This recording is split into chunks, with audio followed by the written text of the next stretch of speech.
días, buenas tardes, buenas noches. Hoy mi grupo viene a presentarles sobre el tema entre la guerra de Rusia y Ucrania. Mi grupo está conformado por Paola, Chacón, Trismar, Camacho, Diana Márquez. y mi persona, Luis José Ucata y Altura. Yo les voy a hablar sobre el momento en que estalló el conflicto. A las 5 de la mañana los habitantes ucranianos se despertaron con la noticia de que su país estaba siendo invadido por el ejército ruso. En la noche, el ejército ruso bombardearon desde diferentes zonas el país ucraniano. Este es un conflicto que se remonta desde hace muchos años.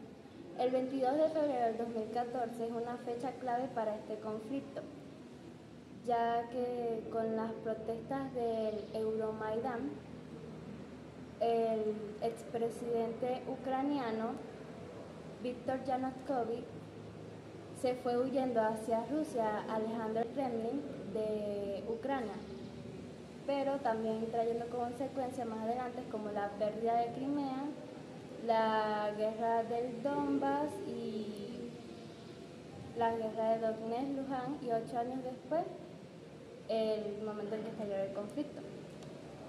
Donetsk y Luhansk son clave importantes en esto, ya que fueron repúblicas autoproclamadas, repúblicas independientes y reconocidas por Rusia. El 22 de febrero del 2024 y días después fue que estalló el conflicto. Yo les voy a hablar un poco sobre la entrevista que se le hizo a Putin el 8 de febrero de este año, 2024. Esta entrevista se llevó a cabo en el Kremlin, en Rusia, por el ex periodista estadounidense Tucker Carlson. En esta entrevista duró un aproximado de 2 horas y media, en la que los primeros 30 minutos Putin se encargó de hablar acerca de la historia de Rusia y Ucrania. También habló acerca de cómo se pudo haber llegado a un arreglo del conflicto sin necesidad de llegar a un conflicto más grande.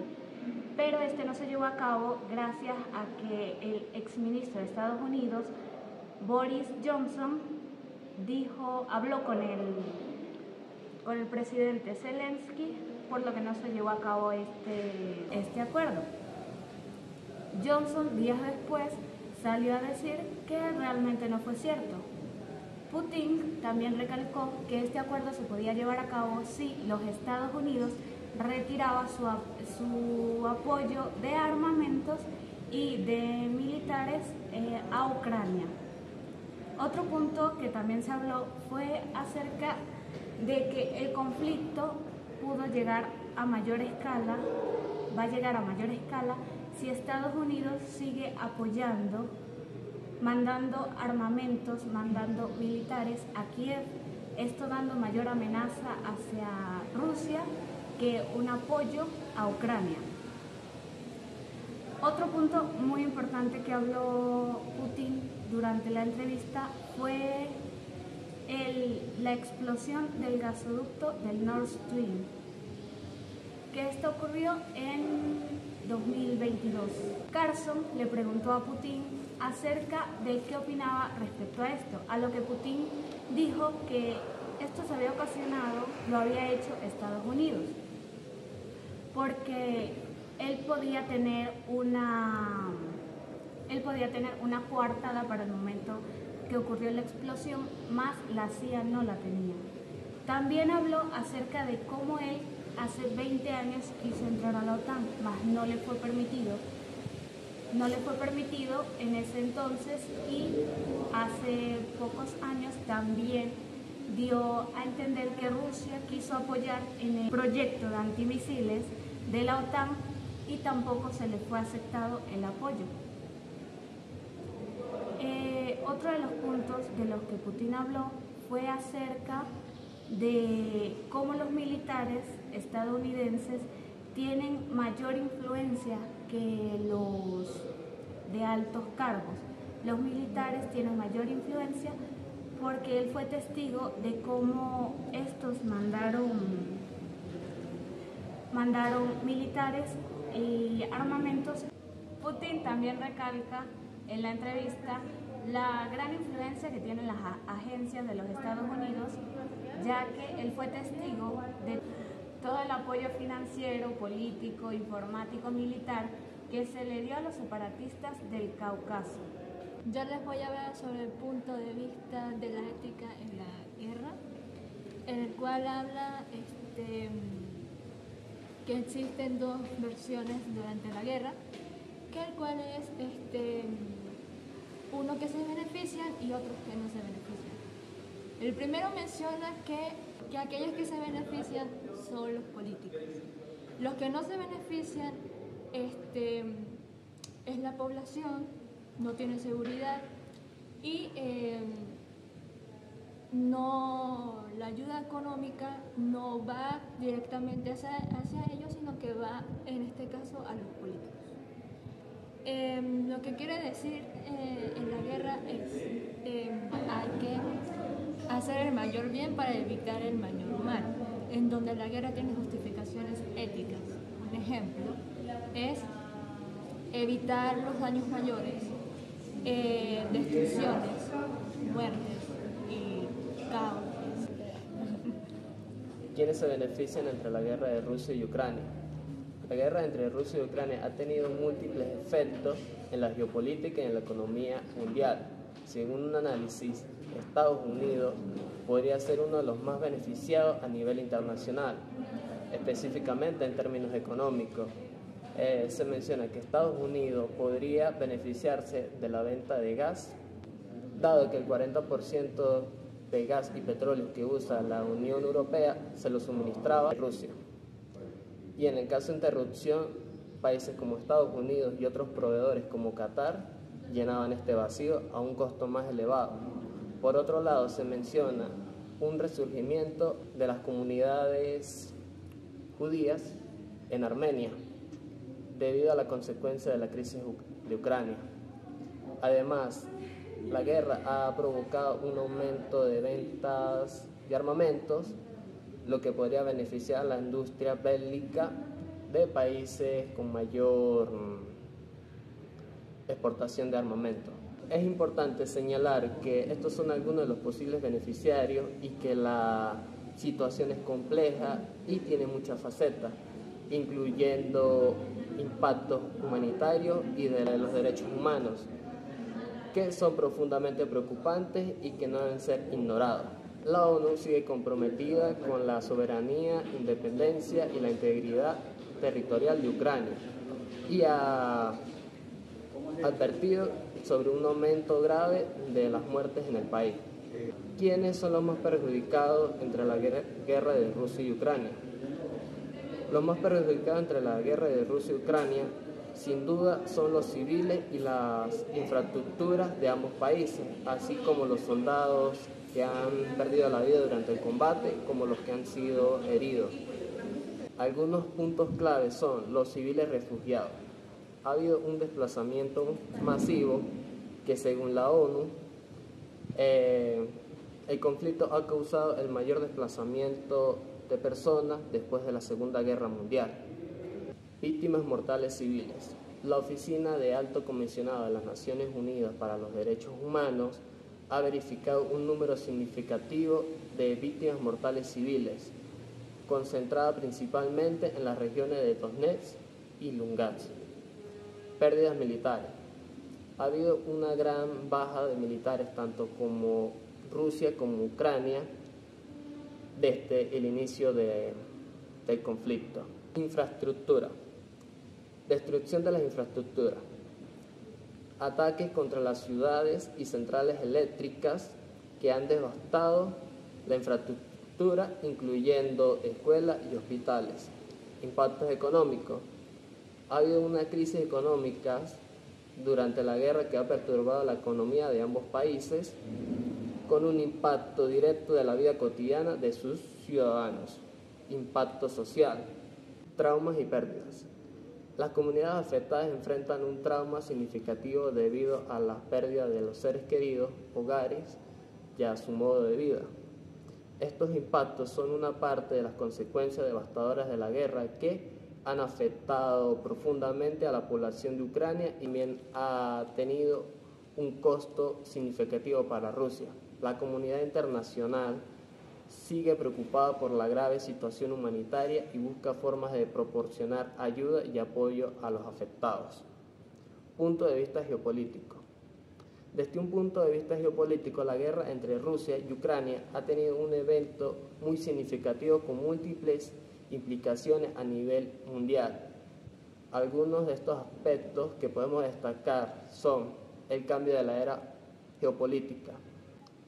Europa como un actor clave. La guerra ha transformado a la Unión Europea en un actor geopolítico más decisivo, mostrando una unidad sin precedentes y tomando decisiones rápidas y significativas. Desafíos del orden mundial. La invasión de Rusia hacia Ucrania es vista por algunos analistas como un cambio sísmico en el orden mundial, comparable al fin de la Segunda Guerra Mundial o a la caída del muro de Berlín. Reconfiguración de las alianzas. Nuevas alianzas. La guerra ha provocado un reconfiguramiento de las alianzas internacionales con países buscando otras alternativas fuera de Rusia. Como complemento de la pequeña exposición que hicimos, vamos a hacer un pequeño debate. Sobre lo que hemos leído y todo eso, agregándole más cosas. Algunas fechas claves que fueron también dichas por la comunidad internacional como crímenes de guerra fue cuando el 9 de marzo del 2022 Rusia bombardeó un hospital materno-infantil y las imágenes causan desolación y tristeza al resto del mundo. También podemos hablar de Amnistía Internacional, que es una asociación casi tipo como la ONU, algo así estaba leyendo, en donde ellos hablan sobre los derechos y lo que están haciendo con esto. Ellos están documentando desde que comenzó el conflicto hasta ahora. También se habla sobre la expresión silenciada de Rusia, en donde ellos modifican su legislación para que las personas que estén protestando todo eso reciban un castigo. Esto igual también creo que es el presidente de Francia, algo así leí, en donde él está diciendo también a la comunidad internacional que envíen ayuda hacia Ucrania, porque no puede quedar esto así y hacerse de los que no saben nada de la guerra. ¿Por qué la OTAN decidió retirar su apoyo hacia Ucrania? Fue porque Vladimir Putin amenazó a la OTAN de que si seguían apoyando a Ucrania, la guerra iba a tener, el conflicto iba a ser mayor. Iba a abarcar todos los países y se podía presentar una guerra mundial. Ajá. Una tercera guerra mundial.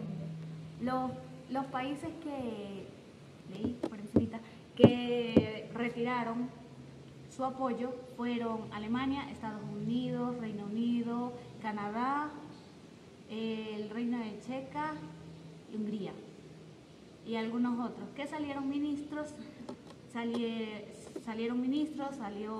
el presidente, salieron a decir que ellos ya no iban a mandar apoyo, que ellos ya no se iban a involucrar más en el conflicto. Pero Estados Unidos no está mandando ayuda hacia Ucrania. Sí, pero es en armamento, no en civiles ni soldados. Al igual que Europa, también está mandando armamento. Sí. El presidente de Francia creo que era Francia, algo así leí, él estaba hablando de que todos se unieran y ayudaran a Ucrania, porque esto no podía quedar así y hacerse de los que no veían nada del conflicto. Y así. Y el conflicto también leí una parte donde el conflicto se estaba estancando. Además que todos los países que se están beneficiando con este tema de la guerra, por ejemplo China, que a él lo que le importa, él no se mete, no dice nada. Con respecto a esto, en es un impacto de las potencias mundiales, mientras que Estados Unidos sigue teniendo un papel importante durante este conflicto. Se ve amenazado por el crecimiento de China, que podría beneficiarse del conflicto para expandir su influencia. También una parte que leí en donde ellos hicieron acuerdos, Rusia y Ucrania, eso fue en el 2022. En la primavera del 2022. Sí. En donde gracias a creo que era la Unión Europea y Finlandia, ellos hicieron intermediarios para que Rusia y Ucrania pudieran exportar cereal hacia Europa y así acabar para que no se presentara una crisis de hambruna. Por eso ese acuerdo fue de lo que habló Putin en la entrevista, que no se llevó a cabo porque intervino el exministro de los Estados Unidos, Johnson, que él intervino y por esa razón no se pudo firmar el acuerdo. Y también afirmó que se podía firmar si Zelensky aceptaba hablar con Estados Unidos para que retirara el armamento. Tener en cuenta son los puntos éticos durante la guerra. Tatiana Londoño mencionó en una entrevista sobre los derechos internacionales, que ella menciona que este derecho fue creado en la Segunda Guerra Fría y que de acuerdo menciona que esto es para proteger a los civiles, que obviamente no se está haciendo, y los derechos que se violentan, se están violentando son se aplica fuerza de más, saqueos, también derecho a la protesta, que Sí, eso porque al principio de la guerra, al principio cuando estalló este conflicto, se cometieron crímenes de guerra como lo del hospital y la masacre de Bucha, y también como el cambio las modificaciones en la legislación de Rusia, que es se calla la libertad de expresión. Personas que estaban protestando, todo eso, que vayan contra el ejército o hablen mal del ejército sobre la guerra, y tenían que pagar una multa o iban a ser apresados. Para culminar, estos puntos reflejan cómo entre la guerra de Rusia y Ucrania están redefiniendo la geopolítica mundial con efectos que van más allá de los dos países involucrados y que tienen el potencial de alterar el equilibrio del poder a nivel mundial. La situación sigue estando evolucionando y los analistas continúan monitoreando cómo estos cambios afectarán las relaciones internacionales en el futuro.